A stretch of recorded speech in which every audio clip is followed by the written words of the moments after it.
Hai, mari menyaksikan program yang hanya dari TVRI Kaltara bersama aku Rispa di Prismatik, beragam warna, beragam perspektif. Dan teman-teman di rumah, hari ini kita ketemu lagi setelah kemarin di take over sama Linda. Jadi thank you untuk Linda sudah mau take over podcast ini ya.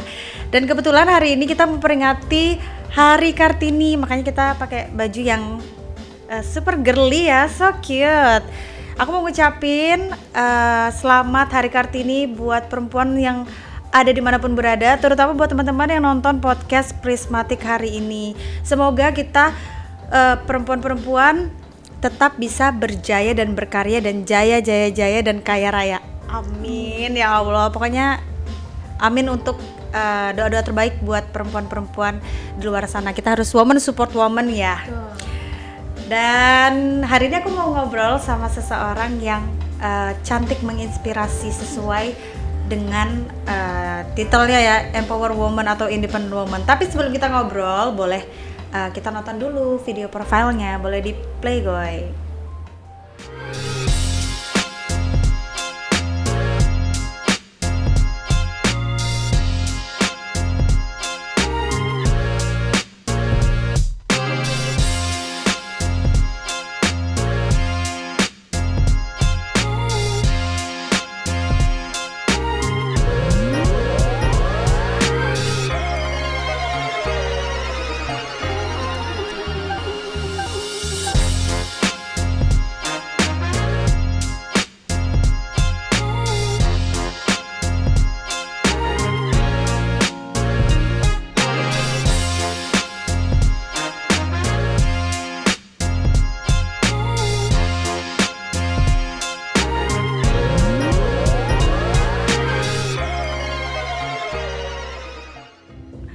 Oke, tadi kita udah lihat profil videonya, kayaknya kehidupannya seru ya, hektik banget dari kayak itu kegiatan dari pagi ketemu pagi.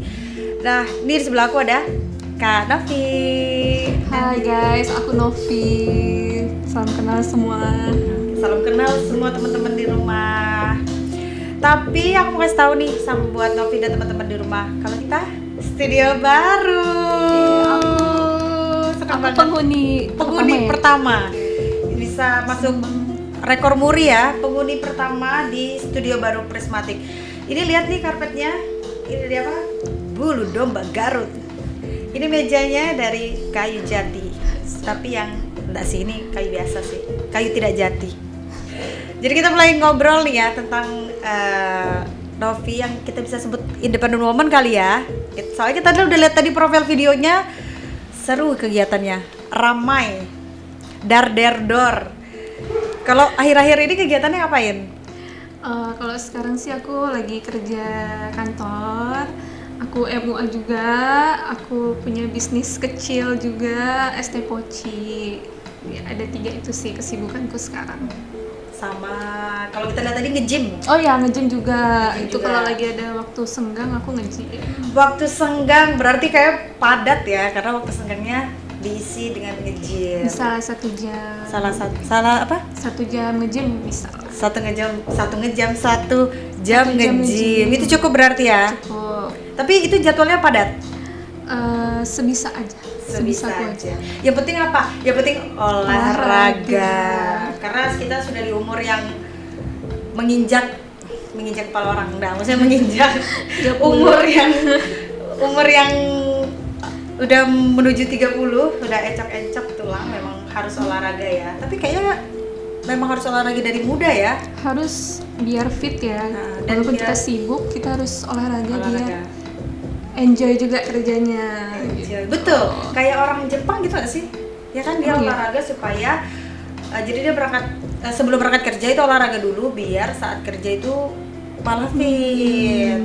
Itu mungkin ikut tips and trick orang Jepang ya? Mungkin.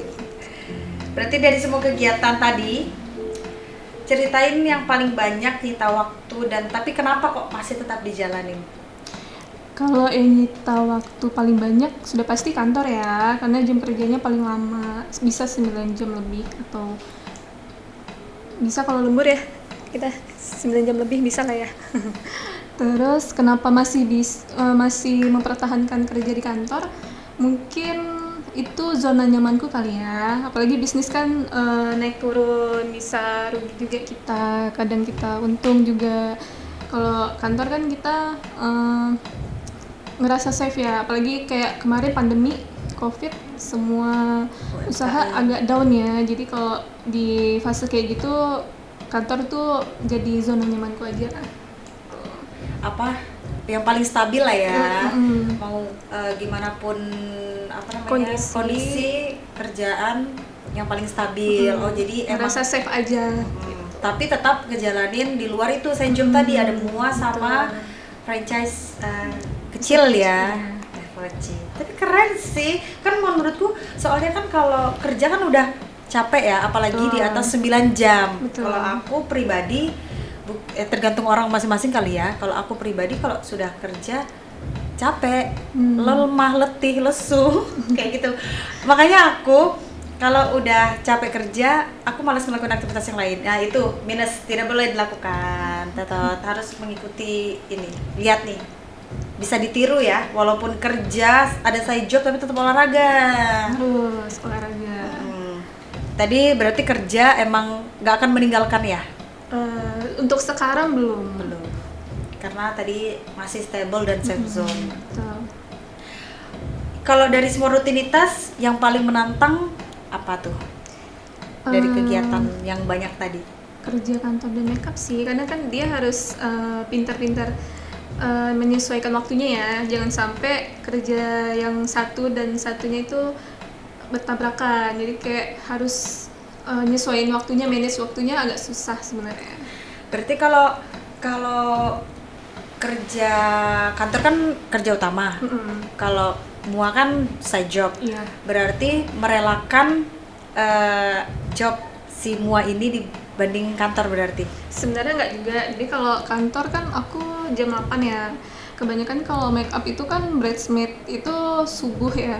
Jadi kadang aku jam subuh itu jam 4 atau 5 make up dulu, ambil job, nanti selesainya harus sebelum jam 7 atau enggak jam 7 udah beres, lanjut lagi kantor gitu. Atau enggak sarapan dulu lanjut kantor gitu. Makanya ada namanya bangun pagi biar rezeki nggak dipatok ayam. Nah ini kepagian tapi ayamnya belum bangun, dia sudah kerja. Belum terang juga. Belum terang dia sudah kerja. Makanya rezekinya banyak karena ayam aja belum bangun, gimana mau matok ya kan? Ayamnya bingung, aku mau matok rezeki yang mana? Rezekinya udah nggak ada karena dia udah duluan diambil. Bangunnya pagi banget.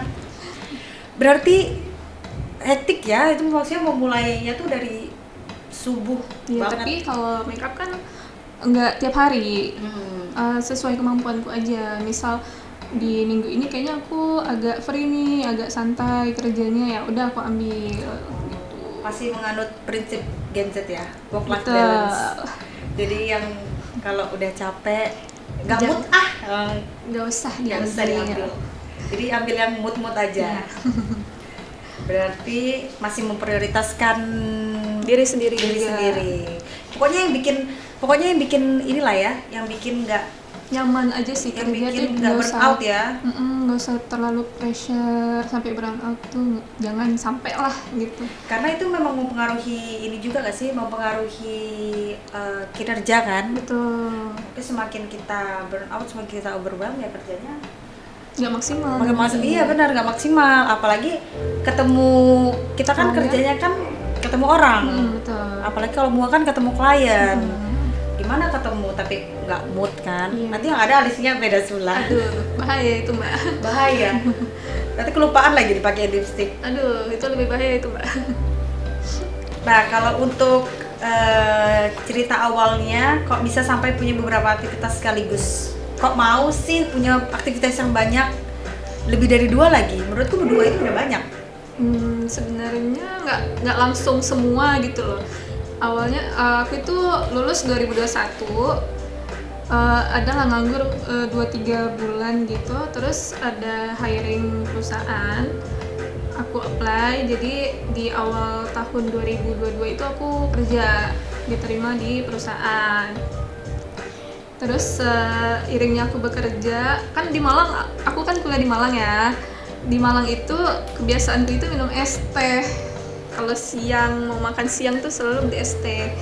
Nah, pas saat itu di Tanjung Seller ini tuh belum ada es teh yang apa Fancy. sih fancy bisa dipegang Ada di gelas cupnya. gitu loh, kayak ya cuman ada yang es cekek gitu kan, susah ya sambil nyetir.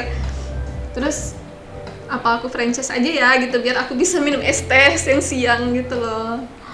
Jadi searching apa ya yang bagus buat peluang di Tanjung tuh si ST Poci ini jadinya. Jadi pas aku bekerja aku juga franchise si ST Poci itu. Tujuannya sih emang karena suka es teh aja. Tapi kan itu si ST Poci-nya bisa ditinggal. Autopilot ya. Autopilot. Karyawannya juga ada SOP-nya, jadi mereka bisa bergerak sesuai SOP-nya tanpa harus aku yang Pantau. mantau tiap jam, tiap menit tuh nggak perlu gitu. Paling apa namanya Mantaunya di HP aja sih, Closing. kadang mereka laporan di grup gitu-gitu. Tapi percaya berarti? Percaya sih, kadang sehari itu pasti aku ada ngecek sih, tapi nggak yang tiap jam juga, paling sekali di jam berapa gitu, random aja. Tapi pernah ada ini apa namanya, misal lagi sibuk banget kerjaan di kantor sampai nggak sempat ngecek. Sempat. Untungnya aku punya karyawan yang sangat dipercaya, namanya Hendy. Thank you Hendy. Dia sudah lama sama aku, jaga percaya aja. Oh, berarti semua diserahkan ya kepada Hendy karena sudah percaya. Tapi untung ya dapat, maksudnya susah kan dapat seseorang yang susah banget. karyawan yang kita percaya dan bisa, dan dia apa namanya, mengapa? Dan dia bikin kita percaya. iya, gitu gak percaya, loh. dan dia itulah pokoknya ada di ujung mulut kita, kok gak keluar ya kata-katanya. Tahu bahasanya apa ya. Ya kita saling ngerti aja ya sama teman-teman di rumah. Kalau teman-teman di rumah bingung sama omonganku, bisa apa di komen aja ya. Tadi sebenarnya kakak mau ngomong apa sih gitu, bisa dibilang, nanti aku klarifikasi ya. Tapi sebenarnya sudah ada di kata-kata di ujung mulut, tapi kok nggak keluar ya. Berarti itu tadi awalnya gara-gara pengen minum es teh, tapi yang fancy, Tapi yang mau yang cekek. fancy. Bisa sih sebenarnya solusinya, Apa tuh? minum sampai habis baru berangkat, baru nyetir. Bisa, cuman namanya kita habitnya di Malang kayak mana ya? Ya udah, yang penting kita franchise aja. Solusi, Dapat cuan juga, ya, solusi suka dapat uang. juga.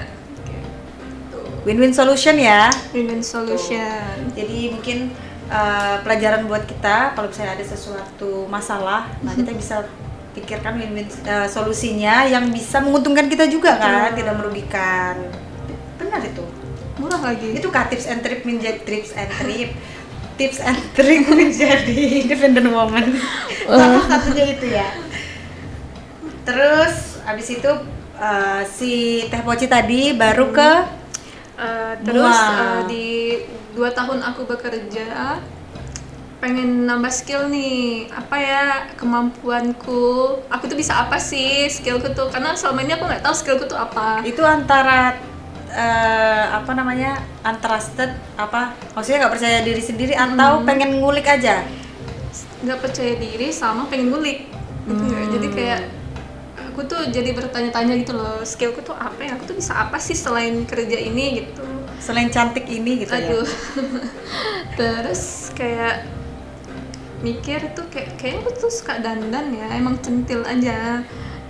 Terus dikerucutin tuh, jadi suka dandan tuh arahnya kemana sih gitu. Jadi mikirnya tuh MUA, karena di Malang juga aku jadi muse kan. Muse teman kita juga, Della namanya. Dulu itu sempat jadi muse, terus mikir apa jadi MUA ya, di Tanjung tuh peluangnya gede nggak sih gitu loh.